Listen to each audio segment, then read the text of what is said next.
आज के इस टॉपिक में हम पॉलीटीन क्रोमोसोम पर चर्चा करेंगे और इसके साथ साथ लैम्ब्रस क्रोमोसोम पर भी चर्चा करेंगे।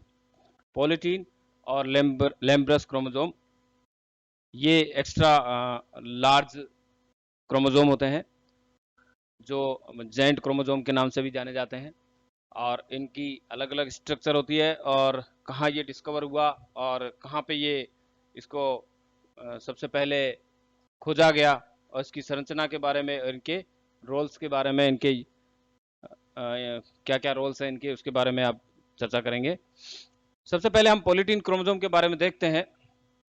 0.1 mm साइज के ये क्रोमोसोम, और इस क्रोमोसोम पर यदि हम देखते हैं यहाँ पे तो एक्स्ट्रा लार्ज क्रोमोसोम होते हैं और यहाँ पर हमें देखें तो कई बैंड्स और इंटरबैंड नजर आ रहे हैं। ये जो डार्क कलर में दिखाई दे रहे हैं, ये डार्क कलर में ये बैंड और उसके बीच बीच में जो लाइट कलर में वो इंटरबैंड दिखाई दे रहे हैं। अब यदि इनके हम करेक्टरिस्टिक्स की बात करें तो ये जेंट क्रोमोसोम होते हैं, बड़े होते हैं और ये क्रोमोसोम एक स्पेसिफिक बेंडिंग पैटर्न शो करते हैं। और ये बेंडिंग पैटर्न जो है जिसमें डार्क होते हैं, जो क्रोमेटिक रीजन होता है, और एक होता है एक्रोमेटिक रीजन। कभी कभी जो ये बैंड होते हैं वो बैंड एक रिवर्सिबल पफ का निर्माण करते हैं, पफ्स बनाते हैं, या इसे हम कहते हैं बाल्बियनई रिंग्स। यहां हम डायग्राम में समझ सकते हैं कि एक क्रोमोसोम जिसमें बहुत सारी आर्म्स है और ये लार्ज क्रोमोसोम है, और यहाँ हम इसके अंदर जहाँ जहाँ डार्क एरिया है और कंडेंस्ड एरिया है वो इसका, इसके क्रोमोनोमेटा, और ये पफ निकली रहती है इसके चारों तरफ, हम देखते हैं यहाँ पर पफ निकली हुई है। तो ऐसे ही डार्क और एरिया जो होता है उसे हम डार्क बैंड, और जो दो बैंड के बीच का एरिया लाइट है उसे हम इंटरबैंड कह रहे हैं। तो इसको और ज्यादा एक्स्ट्रा एनलार्ज करके इस डायग्राम को देखते हैं तो यहाँ पर ये जो क्रोमोनोमेटा बैंड भी हमें दिखाई दे रहे हैं, इंटरबैंड भी दिखाई दे रहे हैं। ठीक है, इंटरबैंड जो दो बैंड के बीच का एरिया है ये इसका इंटरबैंड कहला रहा है, और बैंड का एरिया जो है वो जहाँ पे डार्क एरिया दिखा रहा है तो ये क्रोमेटिक एरिया होता है।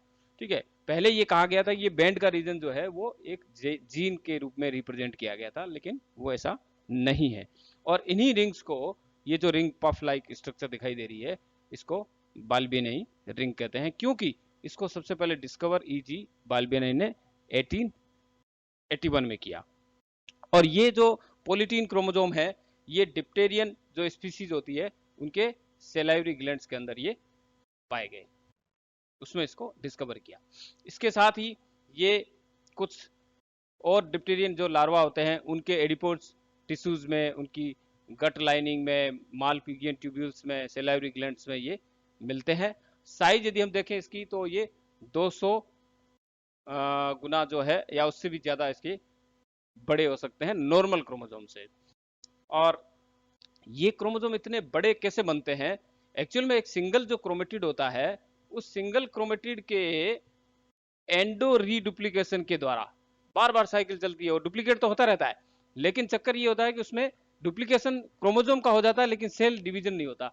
इसकी वजह से क्या है कि नंबर ऑफ जो क्रोमेटिड्स होते हैं वो उसके अंदर इंक्रीज होते रहते हैं, और इसको हम कहते हैं पोलिटीनी, पोलिटीनी। ठीक है, इसलिए ये क्रोमोसोम जो है वो पोलिटीन क्रोमोसोम कहलाता है। मतलब सेल डिवाइड नहीं हो रही है लेकिन क्रोमोसोम जो होते हैं वो लगातार क्रोमेटिड जो है वो डिवाइड होते रहते हैं। तो इसके जो अनदर जो करेक्टर है उसमें ये सोमेटिक पेयरिंग भी शो करते हैं, और ये हमेशा जो है क्रोमोसोम जो है वो नॉर्मल जो सोमेटिक सेल्स होते हैं उसके उसमें ये रूप में शो करते रहते हैं। अब हम बात कर रहे हैं लेम्ब्रस क्रोमोसोम की। हम यहाँ डायग्राम में देख सकते हैं कि 25 माइक्रोमीटर साइज के होते हैं, और ये इलेक्ट्रो माइक्रोग्राफ डायग्राम जो है ये भी हम देख सकते हैं इधर, जैसे एक कोई धागे नुमा संरचना जिसके चारों तरफ ब्रश लाइक स्ट्रक्चर नजर आ रही है, ये जो उसे हम कह रहे हैं लेम्ब्रस क्रोमोसोम। अब यदि हम इसके करेक्टरिस्टिक्स देखें तो ये एक जेंट क्रोमोसोम होते हैं, बड़े क्रोमोसोम होते हैं, और नाम जो पड़ा है इसका वो ब्रश लाइक स्ट्रक्चर, इसीलिए इसका नाम पड़ा है, क्योंकि ब्रश जैसा दिखता है तो इसे लेम्ब्रस स्ट्रक्चर कहते हैं, क्योंकि इसकी जो क्रोमोमियर जो होता है उस क्रोमोमियर के दोनों ओर जो है वो लूप निकली रहती है, ट्विन लूप्स। तो ये निकली रहती है, इसलिए ये ब्रश लाइक स्ट्रक्चर में दिखता है। अब एक्चुअली में दोनों लूप जो होती है, जो दोनों ही क्रोमेटिड पर, ये सारी आइडेंटिकल होती है ना। तो identical loops occurs on both pairs of sister chromatid. आगे हम डायग्राम से समझे इसकी पूरी स्ट्रक्चर को समझेंगे कि क्रोमोमियर जो होता है वो हाईली कंडेंस्ड क्रोमेटिन पार्ट होता है।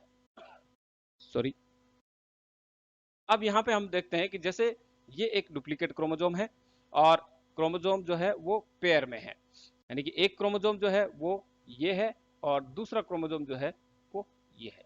और हम यहाँ एक क्रोमोजोमल पेयर की बात कर रहे हैं, लेम्ब्रस क्रोमोजोम की।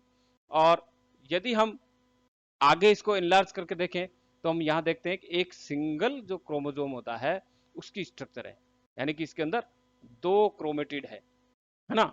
और बीच में जो है वो इसकी एक्सिस कहलाती है, ये इसकी अक्ष है। और हर अक्ष पे एक कंडेंस्ड जो पार्ट है, जो बिंदु है, वो कहलाता है क्रोमोमियर, जिसे हम कह रहे हैं कि ये कंडेंस्ड क्रोमेटिन पार्ट है, ठीक है। सॉरी। अब इस क्रोमोमियर पार्ट पर हम देख रहे हैं कि दोनों तरफ से लूप निकल रही है, बहुत सारी लूप अलग अलग साइज की निकल रही है, एक लूप इस साइड में, एक दूसरी। अब हम पहले भी बात कर चुके हैं कि हर क्रोमोमियर पर निकलने वाली जो लूप्स होती है, ये दोनों ही क्रोमेटिड की लूप जो है वो आइडेंटिकल होती है, यानी कि इनकी सीक्वेंस सिमिलर होती है और सेम सीक्वेंस होती है डीएनए की, तो आइडेंटिकल सीक्वेंस है। अब यदि इसको हम और एनलार्ज कर लें थोड़ा सा, तो हम ये देखते हैं यहाँ पर ये स्ट्रक्चर दिखाई देती है हमको। इसका मतलब ये हुआ कि ये क्रोमोजोम जो है ये शो कर रहा है ये सिस्टर क्रोमेटिड है, यानी कि एक क्रोमेटिड ये है और एक क्रोमेटिड उसके सामने है, ठीक है। तो दो क्रोमेटिड है यहाँ पे। हम यदि एक ऊपर वाले इस क्रोमेटिड की बात करते हैं तो यहाँ पे हम देख रहे हैं कि 10 माइक्रोमीटर की साइज की यहाँ पर लूप जो है वो हमें दिखाई दे रही है। अब ये लूप जो निकल रही है ये क्रोमोमियर से निकल रही है। तो क्रोमोमियर का जो पार्ट होता है वहां पर कंडेंस पार्ट से एक साइड से बहुत सारी लूप्स निकलती है, छोटी छोटी लूप, और एक लूप जो है वो बहुत बड़ी निकल रही है। ये लूप जो है दोनों तरफ सेम डायरेक्शन में एक दोनों क्रोमेटिड पे निकलती है। अब इस लूप में जो इसकी डायरेक्शन यदि हम देखें तो ये दो एंड होते हैं इसमें, एक थिक एंड होता है और एक इसका थिन एंड होता है। तो यहाँ जो है वो इस डायरेक्शन में ये लूप का धीरे धीरे बनने लगती है और बड़ी होने लगती है।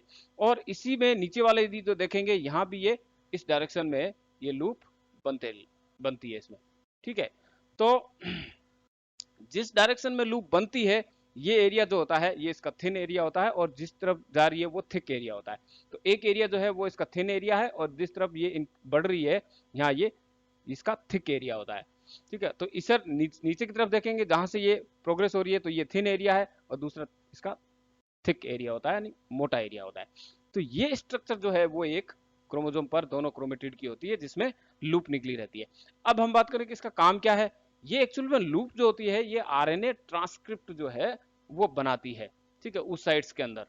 तो जनरली हम क्या होता है कि उस साइट्स में ही ऐसे क्रोमोजोम मिलते हैं कि जब तक फर्टिलाइजेशन नहीं होता तब तक कई आरएनए ट्रांसक्रिप्ट जो है वो इसमें बनते रहते हैं, प्रोटीन का संश्लेषण नहीं होता है। अब इसके हम कुछ लैम्ब्रस क्रोमोजोम के बारे में चर्चा करें तो सबसे पहले जो है ये सैलामेंडर के उस साइट्स में फ्लेमिंग ने इसको डिस्कवर किया था 1882 में, और इसको जो नाम दिया गया लैम्ब्रस का वो नाम दिया था रुकर्ट ने 1892 में, है ना। अब नोमेनक्लेचर इसलिए आया है क्योंकि इसकी जो अपीयरेंस है ये दिखने में जो लगता है वो ब्रश लाइक स्ट्रक्चर दिखता है, इसलिए इसको लैम्ब्रस क्रोमोजोम कहा गया। और ये क्रोमोजोम जो होते हैं ये ट्रांजिटरी स्ट्रक्चर है और during the extended diplotene in oocytes of most invertebrate and vertebrate except mammal. इसका मतलब अधिकतर इनवर्टिब्रेट्स जो होते हैं उनकी oocytes के अंदर डिप्लोटीन स्टेज के अंदर ये दिखते हैं, और मैमल्स के अंदर ये जो मैमल्स को छोड़ करके सारे वर्टिब्रेट्स में भी ये पाए जाते हैं। और ये लूप को हमने बात कर लिया कि ये साइट जो है ये आरएनए ट्रांसक्रिप्शन की साइट है और यहाँ पे आरएनए ट्रांसक्रिप्ट बनते हैं, और कंडेंस्ड पार्ट जो है वो इसका क्रोमोमियर है जो कि जनरली ट्रांसक्राइब नहीं होता। और हर लूप जो होती है उसकी पोजीशन जो है वो फिक्स होती है, और ये इसमें डीएनए की सीक्वेंस जो होती है वो भी सिमिलर होती है। और इसकी स्टडी जो है इस क्रोमोजोम का रोल क्या है, इसकी स्टडी जो है वो क्रोमोजोम ऑर्गेनाइजेशन में भी करते हैं कि जीन का एक्सप्रेशन हुआ कि नहीं हुआ, molecular morphology of RNA transcript, उसमें भी इसकी स्टडी की जाती है। तो ये दोनों प्रकार के क्रोमोजोम, जिसमें पॉलीटीन क्रोमोजोम और लैम्ब्रस क्रोमोजोम की हम बात कर रहे थे, ये दोनों ही क्रोमोजोम एक एक्स्ट्रा लार्ज क्रोमोजोम होते हैं, जेंट क्रोमोजोम होते हैं, स्पेसिफिक होते हैं, और इसकी स्ट्रक्चर और इसके करेक्टरिस्टिक्स के बारे में आज हमने चर्चा की। Thank you very much.